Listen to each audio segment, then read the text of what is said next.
My boys suffered one of the worst losses I've seen in a really, really long time. 124-point loss to Fremantle on the weekend. So I needed to vent a little bit and have a chat with my good friend Behm as to why this could potentially mean a lot of poor things, but also could mean some good things for North Melbourne. What good could this possibly come out of? If they can respond to a bad performance. If they can respond to a bad performance, all right? So, of course, North Melbourne's loss to Fremantle on the weekend was so poor. This team came in as the second highest pressure side in the AFL coming into this game against Fremantle. Luke Ryan, very soon afterwards, came out in an interview saying, I've never had more space on the football field in my life. Dude went on jogs in the middle of the ground. I cannot understand where this performance came from as a North fan who's been paying attention to this team in 2026. So I have to ask, where can this team possibly go from here? Of course, we can talk about how bad the game is, the amount of high goal kickers. You want to talk about it? Yeah. You allowed 15 shots on goal from their three key forwards. Yeah.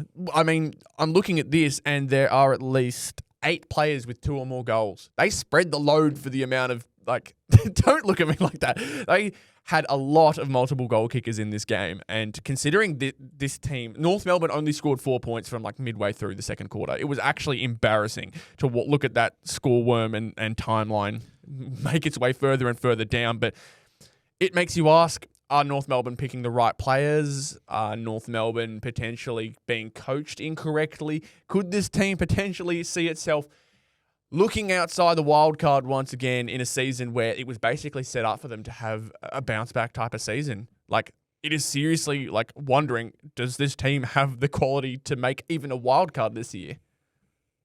I don't think so. I hate you. I think just let's get it started. I don't think you're good enough. What have you shown as a genuine improvement outside of beating the horrible teams? Yeah, I mean, the Gold Coast is the only one good quarter against Gold Coast. Can you tell me right now what has actually improved? Pressure. The pressure rating for this team has, like I said, they came into this game second highest pressure in the league. So, there's genuine hunt for the football, a bit more motivation, and maybe that's what they needed to start the season. To get those early wins on the board, it gave them a reason to continue to fight rather than starting off the season 2-8 and being like, oh, well, the season's already done, right? They're playing with a bit more motivation, but that loss is what terrifies me the most because who brings the motivation back up again? Who hunts for this team to hit the wild card? Because they are technically one game out still. GWS holds the 10th spot right now with 24 points, but at the moment, that is the only realistic spot that North Melbourne can be hunting for. And at the moment, that spot is being hunted by at least GWS, Collingwood, St Kilda, Carlton now. Port Adelaide still technically one game behind them, and same with West Coast. The only teams that really aren't hunting are the ones already in the top 9 or Richmond and Essendon. There's a lot of competition for that wildcard spot that North are hunting for as well. And considering that they probably have the easiest setup for that position, they have to take it. And if not, there's genuine question being asked. And it starts with the man at the top, Alastair Clarkson. It is fair to say that there is improvement this year, but it is really slow improvement. Do you believe that Alastair Clarkson should be coach of the North Melbourne Football Club? No. And why do you believe that? Aside from one statistical outlier, which has been pressure, which, as you saw, against the good teams, doesn't do a whole lot because against Fremantle, it was the worst it's ever been. Yeah, I was going to say, they just didn't have pressure in that one. For me, it always felt like it was going to be on a knife's edge throughout the entire season, right? I had a couple of people tell me at the start of the year, if North didn't start well in the first 5 to 6 weeks, there was a good chance he would be gone already. You guys did start very well. I think you won, 4 games in your first 6 weeks? Yeah, something like that. You've only won, 1 since? Yeah, just that Gold Coast game. So you're in a really bad stretch of form. And again, it takes a bit on the fact that, okay, there hasn't been a whole lot of buy-in from the front office in terms of, okay, we need to now get good and we need to do it quickly. You look at another team, look what Essendon did in 2023. They bought in a little bit. St Kilda, last off-season, they bought in and they were never as bad as you guys for how long you'd been. You guys just simply didn't want to be good externally. You wanted to be all rely on internal development, and that is the worst way to continuously get good. You have to rely on external improvement.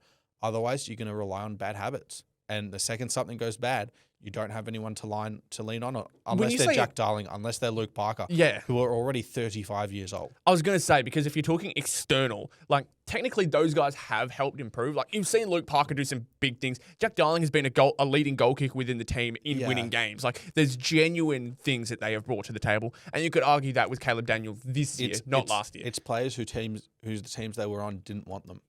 That's what I'm talking about. Like, if I'm looking at, I get where you're coming from. You're arguing that they should bring in some bigger talent in their prime. Also in positions where they needed it.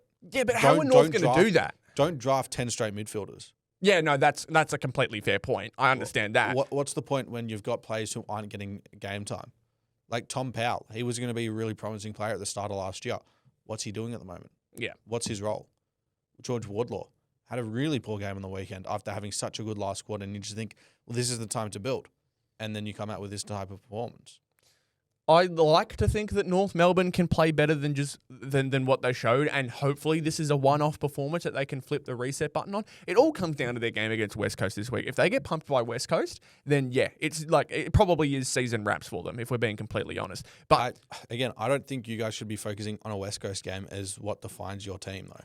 No, I understand that completely. That should be the exact opposite, because these are the teams where you're like, okay, let's move on now. West Coast, easy win. North, Richmond, easy win. Essendon, easy win. Then you got Port, easy win.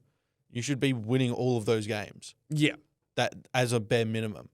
And then you've got Collingwood, which should be a 50-50. And then you got Melbourne, St Kilda, Hawthorn, Bulldogs, Geelong, Sydney, right? It should not be the next 3 or 4 games that define your season or define Clarko's tenure. It should be the ones that are much better competition. It should be, okay, well, we're playing Hawthorn. How do we go against one of the better defensive teams? Is our system actually able to hold up? If it's not, then what's the point of keeping Clarko? Because it's his 4th year. If the system hasn't been implemented within 4 years, then what's the point? Yeah, that's a good point you make, that last one, that he's had a long time to implement this system, and if it's only seeing the minimal improvements and potentially seeing some backwards movement, then it becomes a question of, is Clarko really the best guy to be leading these guys? The thing is, I'm seeing, because I watch the North game probably a lot more than you would, it's the idea that I can see them taking those risks in those big games. I can see them grabbing the big moments by the scruff. I see it a lot more with in that Gold Coast game, even in those lesser games like that one against Carlton during their low period. Like that game where I saw them take the game by the scruff made me see like a genuine switch up in this side. But at this point it becomes, now you've got to look at it tactically. You can see that the talent's there tactically. Sure, they're taking those games by the scruff, but then you watch them get tactically out, like just completely spanked by sides like Fremantle and probably all the other sides. Geelong in that last quarter when they played them. It frustrates me when I see the fight in those games and then we dish up a performance like that. I'd seen a post by someone, and it definitely was Cope, but it was them showing, you remember the game where Buddy kicked 13? Mm-hmm. We got pumped that game. 120 points, I think, was the margin in that one too. North Melbourne went on to win 6 games and make finals after that game. Not talked about as much. Obviously, that is so far away from the team that we're at now, but it goes to show that you cannot count a team out. And you can even look at a team like Carlton this year. We were very, very quick to count them out. And now they're pushing for wildcards. People are asking the question. We counted them out. They weren't having 120-point drubbings. That's a good point. That is a good point. But it's it gets to a point where it's so extreme where it doesn't matter. You just can't continue to go on with it. Yeah. So part of it, that's why I mentioned it is a bit of cope. But this next game against West Coast, as much as I hate that it is the scenario that we're in, it is a season-defining game. You got beat by them last time, really, really embarrassingly. Definitely, just completely got walked over from the second quarter onwards. This is your game to show that you're a different side, that you're a team to be taken seriously. Teams have been taking this team a lot more seriously than they have been in previous years, but still not to the point now where they consider them a wild card or finals team. They do not consider them that. So now is your time to make that leap. If I'm North, you're aiming to smack these guys. You're aiming to smack them. And I hope that they're aiming to do that every week, but they should be looking at this and going, all right, structurally, we need to be set. Ruben Jimby's getting AA considerations. This will be a great week to crush those. That'll be fantastic as a North fan. But he's not playing, you dumb one. Is he not? No, he did his quad. Oh, well, lucky us.